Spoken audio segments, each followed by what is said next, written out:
All right, so get this. Today we are going deep, like really deep, into a place that's been making waves lately, Africa. Oh, yeah.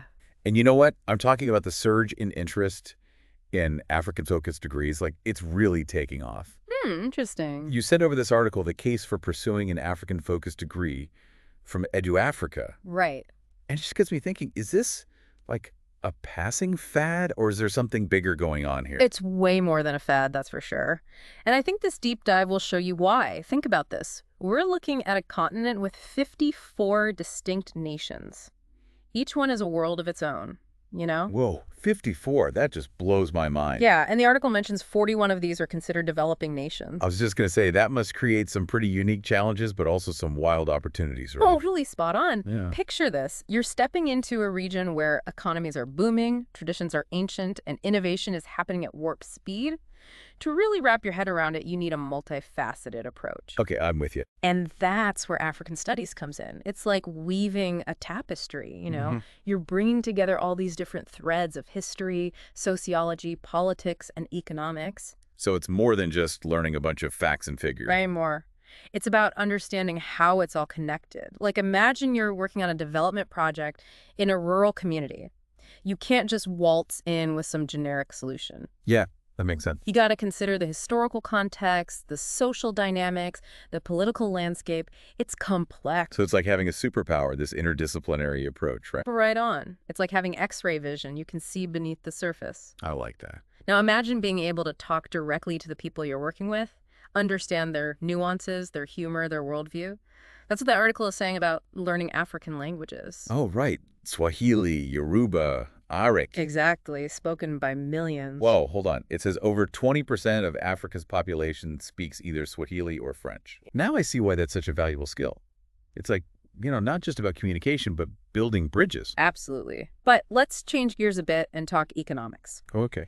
Africa is projected to grow economically by a whopping 3.2% this year. Whoa. Seriously.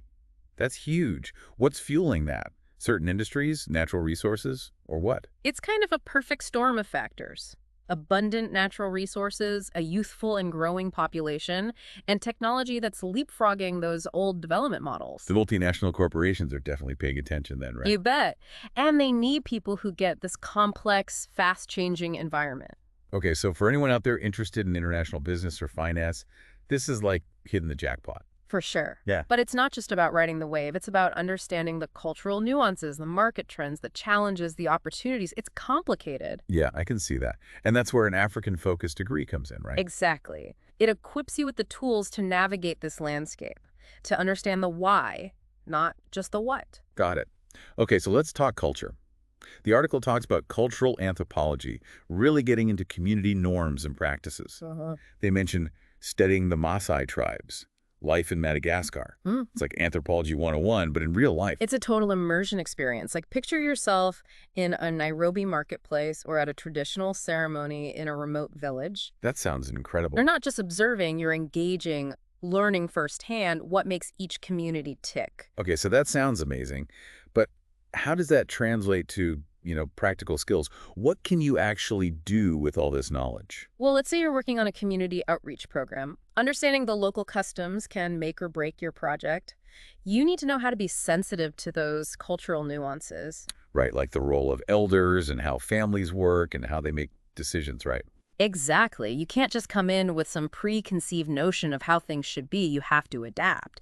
And that's where cultural anthropology really shines. It helps you navigate those complexities and build trust and create solutions that work, solutions that actually respect the culture. Okay, so we've covered economics and culture, but the article also talks about Africa's growing role in global affairs. It's like a huge piece of the puzzle. Huge, yeah. Think about it this way. Africa is not just a continent, it's a major player on the world stage. And to make a difference in international relations, you have to understand its politics. Yeah, and the article highlights the African Union, mediating regional conflicts.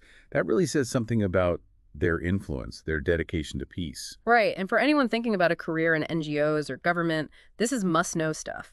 Imagine being part of diplomatic talks, humanitarian aid, or even advising businesses on how to handle those tricky political situations. Wow, so it's not just about individual nations, but the whole like the interconnectedness of all the different players on the continent. Exactly. And let's add another layer, the African diaspora. It's this incredible field of study that traces the journeys of Africans and their descendants worldwide. Over 200 million people, each with their own story of migration, identity, resilience. Wait, 200 million? That's massive. I never realized the scale of it. It's remarkable. Imagine tracing their paths from Brazil to the Caribbean, even back to Europe. Diaspora Studies unpacks those stories, revealing themes of belonging, cultural exchange, and how history still has an impact. So it's not just about the past, but how those movements still influence societies and cultures around the world today. You got it. And this knowledge is super relevant to fields like social justice, education, even the arts. It helps us understand things like race, inequality, and inclusivity in a globalized world. It's like a key to understanding the human experience, how our stories are connected, and the challenges we all face. Speaking of challenges, let's shift to sustainable development. The article emphasizes the role of African-focused degrees in addressing issues like poverty, climate change, resource management.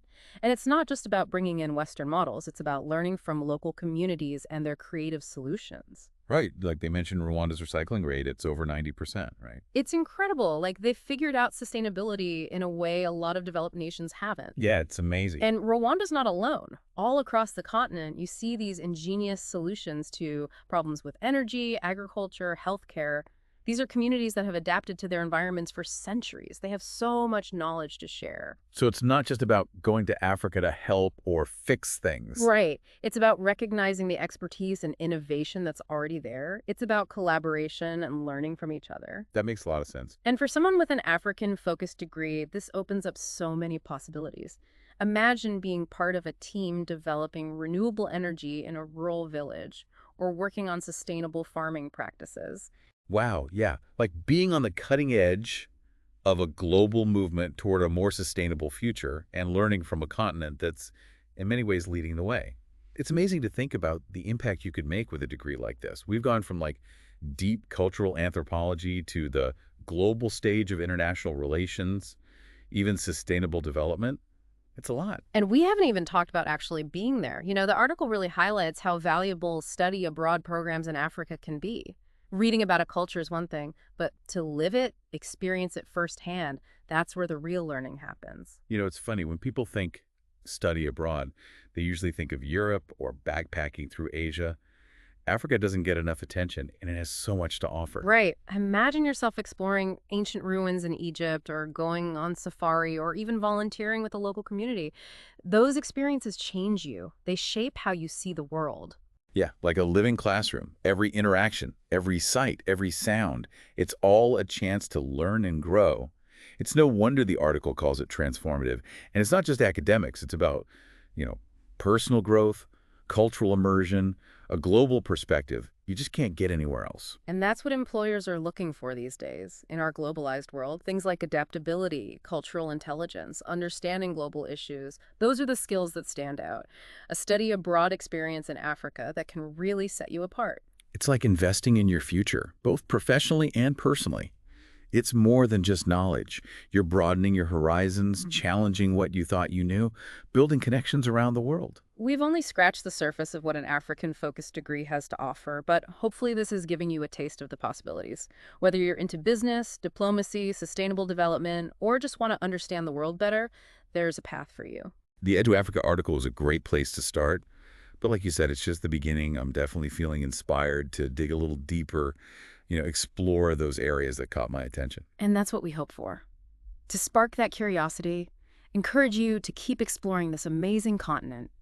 We've got some resources and links in the show notes to help you out. Well, thanks for joining us on this deep dive into the world of African-focused degrees. It's been eye-opening, to say the least, and we can't wait to see where it leads you.